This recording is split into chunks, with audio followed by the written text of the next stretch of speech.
Marsh, I can't see anything in here, Casey said. Hand me the flashlight. Marshal Lee grinned. It doesn't work, he fibbed. The batteries must be dead. Better watch out for spiders. They love to hide in dark places. Casey backed out of her bedroom closet. I just changed those batteries last week, she told him. She took the flashlight from Marshall and switched it on. Don't try to scare me, she said. Spiders are gross, but I'm not afraid of them. Spiders aren't gross, Marshall said. They're smart and shy and wouldn't hurt a fly. Well, maybe they would. Marshall loved all creatures, but especially those with 8 legs. He had a pet tarantula and hoped to work in the insect zoo at the Smithsonian someday. Casey Corcoran was President Zachary Thornton's stepdaughter. Casey had moved into the White House when her mother and the president got married. Marshal Lee, who lived nearby, was Casey's best friend. Casey had decided to paint the inside of her closet, and Marshall was helping her. They piled all her clothes on Casey's bed. Casey had brought cleaning rags and a stepladder from the kitchen. Come on, let's get started, she said to Marshall. They each grabbed a dust cloth and crowded into the closet. Casey set the flashlight on top of the stepladder. Why isn't there a light in your closet? Marshall asked. Mine at home has one. This is one of the oldest bedrooms in the White House, Casey said. She wiped dust and cobwebs from the wall in front of her. There was no electricity when it was built. I guess they just forgot about the closet when electricity was added to the White House. Marshall climbed up the stepladder and aimed the flashlight around the space.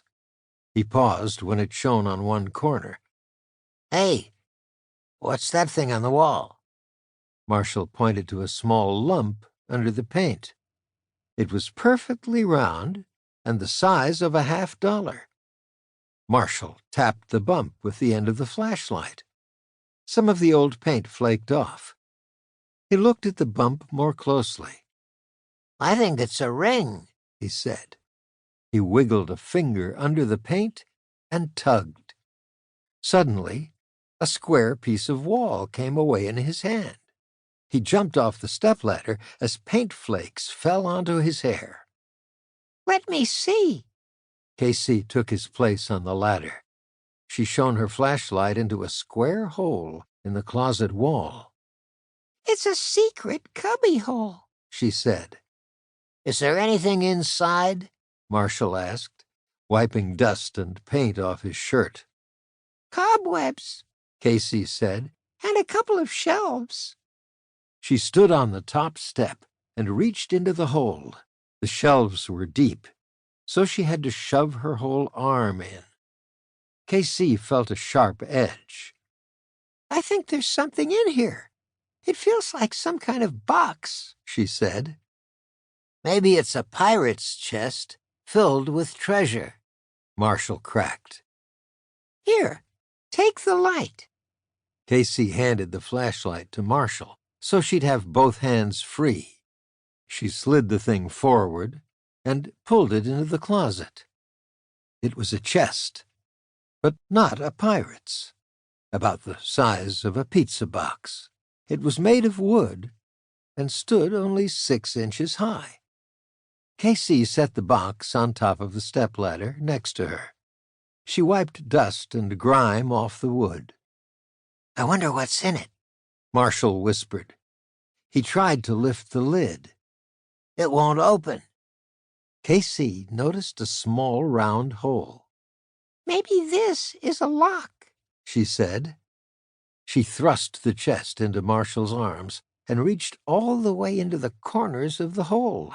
She ran her fingers across the rough wood. Found something, Casey muttered. She brought her hand out, holding a small key. Casey's heart was beating wildly. She put the key into the small hole of the box and turned it. When he heard a click, Marshall lifted the lid.